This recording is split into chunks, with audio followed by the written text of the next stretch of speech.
আসসালামু আলাইকুম সম্মানিত ভিউয়ার্স, দেশ ও দেশের বাইরে যে যেখান থেকে ভিডিওটি দেখছেন আশা করছি সবাই ভালো আছেন, আমিও ভালো আছি।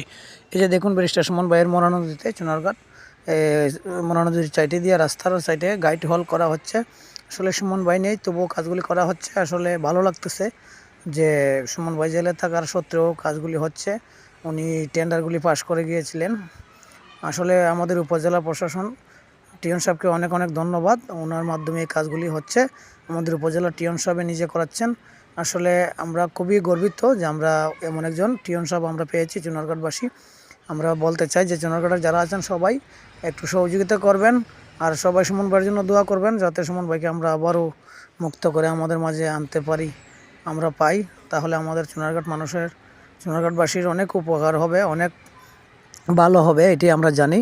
কারণ কেননা উনি চুনারঘাটের জন্য চেয়েছিলেন অনেক কিছু করতে। ওনার স্বপ্নই ছিল চুনারঘাটের জন্য। আর আসলে চুনারঘাট এমন একটা জায়গা, সেই জায়গাতে শুধু দুর্নীতি চলে।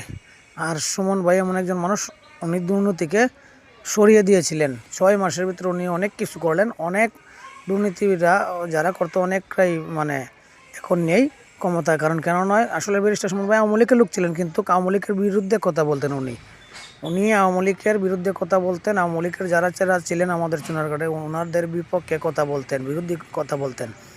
এই জন্য সুমন ভাইয়ের জন্য সবাই দোয়া করবেন। আমরা আসলে ভাগ্যগুণে এমন একজন মানুষ পেয়েছি, এটাই আমরা প্রত্যাশা করি। সবাই ভালো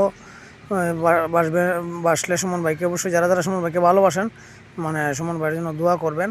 আর আশা করছি যে সুমন ভাই আমাদের জন্য যা করলেন কখনো বলতে পারবো না। সুমন ভাইকে আমরা সবসময় মিস করি এবং সুমন ভাইকে অনেক ভালোবাসি, এটাই। আর চুনারঘাট মাধবপুরবাসীর কাছে যাওয়া, সুমন ভাই কারো ক্ষতি করেন নাই, এটাই বলবেন।